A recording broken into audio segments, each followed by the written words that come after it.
आपने एक बड़ी मशहूर कहावत जरूर सुनी होगी, इस दुनिया में असंभव कुछ भी नहीं है। अंग्रेजी समझने वालों के लिए बोलूं तो nothing is impossible in this world. मेरा मानना थोड़ा उल्टा था, क्योंकि जिस तरह सूरज ईस्ट की जगह वेस्ट से नहीं निकल सकता, ठीक उसी तरह बॉलीवुड से एक अच्छी फिल्म की उम्मीद लगाना, वो भी एक साउथ फिल्म की रीमेक से, मेरे लिए काफी मुश्किल है। लेकिन आज मेरी सोच पूरी तरह बदल चुकी है, क्योंकि घर पर बैठे बैठे ही एक ऐसी जबरदस्त फिल्म के दर्शन हुए हैं जिसके बाद लाइफ में पहली बार मेरे मुंह से आपको रीमेक फिल्म की तारीफ सुनने का मौका मिलेगा। एक मजेदार पहेली है जिसमें एक तरफ इंसान है तो दूसरी तरफ शैतान।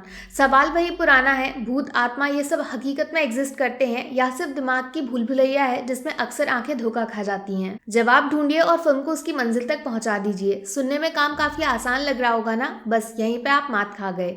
हेलो फ्रेंड्स, मैं हूं दीक्षा, वेलकम टू फिल्मी रिव्यू ऑफ दुर्गामती। फिल्म को देखने से पहले दो जरूरी बातें हैं जिनके बारे में जानना आपके लिए सबसे ज्यादा जरूरी है। पहली ये कि फिल्म के स्पॉइलर से थोड़ा बच के रहिएगा, क्योंकि सारा खेल क्लाइमेक्स में छुपे हुए सस्पेंस का ही है। दूसरी बात ये कि फिल्म को आप दो तरीके से जज कर सकते हो। अगर आपने ओरिजिनल फिल्म भागमती पहले से देख रखी है तो फिर दुर्गामती आपके लिए सिर्फ टाइम की बर्बादी साबित होगी, कुछ भी नया नहीं मिलेगा। लेकिन दूसरा नजरिया उन लोगों का है जिनकी मुलाकात फिल्म से पहली बार होगी, उनके लिए दुर्गामती एक परफेक्ट मिस्ट्री थ्रिलर साबित होगी जिसमें हॉरर का मजेदार तड़का लगाया गया है। फिल्म में तीन कहानियां एक साथ चल रही हैं। पहली कहानी जुड़ी हुई है एक मास्टरमाइंड क्रिमिनल के साथ जो किसी जमाने में आईएएस ऑफिसर हुआ करती थी, लेकिन फिर एक खतरनाक मर्डर जिसमें मैडम के हाथों से बंदूक चल गई और वो जेल के पीछे पहुंच गई। दूसरी कहानी एक नेताजी के इर्द गिर्द बुनी गई है जो पब्लिक में अपनी ईमानदारी और सच्चाई के लिए काफी मशहूर हैं और खुद अपनी सरकार के खिलाफ आवाज उठाकर डायरेक्ट चीफ मिनिस्टर साहब की कुर्सी के लिए खतरा बन गए हैं। तीसरी कहानी का कनेक्शन एक सुनसान भूतिया हवेली से है जिसमें कई साल के लंबे इंतजार के बाद महल की रानी दुर्गामती वापस लौट आई हैं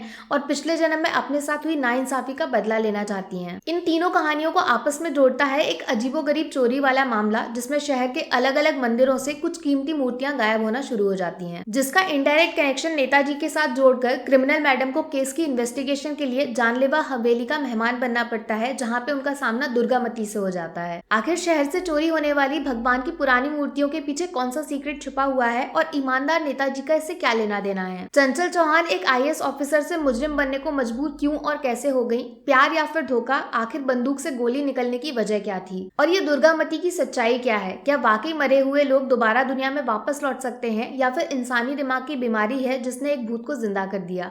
सारे जवाब मिलेंगे Amazon प्राइम पे। देखो, फिल्म की सबसे बड़ी स्ट्रेंथ छुपी हुई है इसकी धोखेबाज कहानी में, जिसको इतनी चालाकी से लिखा गया है कि फिल्म आपकी आंखों से आंख मिलाकर सफेद झूठ बोल देगी और आपको खबर भी नहीं लगेगी। फिर जब एंडिंग में पत्ते खुलना शुरू होंगे तब आपको एहसास होगा कि डायरेक्टर साहब आपके दिमाग के साथ खेल चुके हैं। एक डरावना पुराना महल जिसमें भूतों का कब्जा है, जिसके आसपास इंसान जाने से डरते हैं, लेकिन फिर एक दिन एक बहादुर उसमें घुसता है और शैतान का शिकार बन जाता है।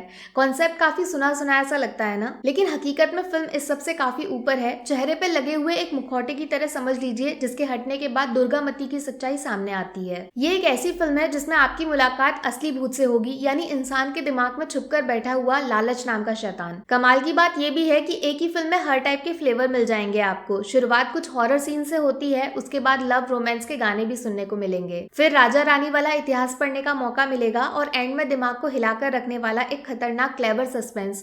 2.5 घंटे में सब कुछ मिल जाएगा आपको। हाँ, लेकिन कुछ चीजें हैं जो फिल्म में जबरदस्ती घुसाई गई हैं। माही गिल जो फिल्म में एक सीबीआई ऑफिसर है, उनका नकली बंगाली एक्सेंट आपके कानों में दर्द करेगा। कुछ सपोर्टिंग कैरेक्टर्स जिनको ओरिजिनल फिल्म की तरह मजाकिया बनाने के चक्कर में वो बेवकूफ और बचकाने लगने लगते हैं। काफी गड़बड़ और बकवास डबिंग जिसमें होठ से निकले हुए शब्द कानों तक पहुंचने वाली आवाज से बिल्कुल मैच नहीं करते। और हाँ, स्पेशली इस बंदे से मैं जरूर मिलना चाहूंगी जिसने फिल्म के टाइटल में दुर्गामती द मिथ लिखने का फैसला लिया था। मतलब सस्पेंस नाम का एक शब्द होता है, उसकी थोड़ी तो इज्जत रख लेते। बात करूं एक्टिंग की तो भूमि पेडनेकर ने काफी मेहनत की है, लेकिन ओरिजिनल फिल्म की एक्ट्रेस अनुष्का शेट्टी के लेवल को मैच करने में वो पूरी तरह चूक जाती हैं। जिस पावर और इंटेंसिटी के साथ ओरिजिनल फिल्म में डायलॉग्स को शेर की तरह दहाड़कर डिलीवर किया गया था, उसके कंपैरिजन में भूमि की आवाज थोड़ी कमजोर और दबी दबी सी लगती है और चेहरे पर झलकने वाले एक्सप्रेशंस भी नकली बनावटी लगते हैं। अरशद वारसी का कैरेक्टर काफी स्ट्रॉन्ग है। फिल्म की स्टार्टिंग और एंडिंग दोनों पूरी तरह उनकी पावरफुल एक्टिंग के नाम लिखी जाएगी। कैमियो में करण कपाड़िया ने अच्छा काम किया है, लेकिन उनके गले से आवाज का शोर कान तक पहुंचने में काफी दिक्कत होती है। दम लगाना पड़ेगा भैया। जीशु सेन गुप्ता को मौका थोड़ा कम मिला है, लेकिन यकीन मानिए बंदे के अंदर टैलेंट की कोई कमी नहीं है। तो यार, कम शब्दों में बोलूं तो दुर्गामती एक स्मार्ट थ्रिलर फिल्म है जिसकी दमदार कहानी आपके होश उड़ाने वाली है। लेकिन भूत वगैरह से डर की ज्यादा उम्मीद मत लगाइएगा, ऐसा कुछ भी खास नहीं है जो आंखें बंद करने पे मजबूर कर दे। मेरी तरफ से दुर्गामती को 5 में से 3.5 स्टार्स, 1 स्टार कहानी के एंडिंग में डाले गए सस्पेंस के लिए, 1 स्टार स्टार भूमि और अरशद की जीतोड़ मेहनत के लिए, 1 स्टार तेज रफ्तार से भागने वाले स्क्रीन प्ले के लिए और हाफ स्टार इंटरेस्टिंग भूतिया सीन्स के पीछे छुपे बैठे क्रिएटिव डायरेक्शन के लिए। बात करूं नेगेटिव्स की तो 1 स्टार कटेगा ओरिजिनल फिल्म से छेड़छाड़ करने के बाद जबरदस्ती घुसाए गए कुछ इलॉजिकल सीन्स की वजह से फिल्म को थोड़ा लंबा खींचने के लिए, और हाफ स्टार इमोशंस और एक्सप्रेशन दोनों मामलों में कमजोर डायलॉग डिलीवरी के लिए। बाकी वीडियो में कुछ पसंद आया हो या फिर कुछ शिकायत करनी हो तो मैं आपको इंस्टाग्राम पे भी मिल जाऊंगी, वरना थोड़ा सा इंतजार करिए। मिलूंगी आपसे अगले वीडियो में। Take care, bye bye.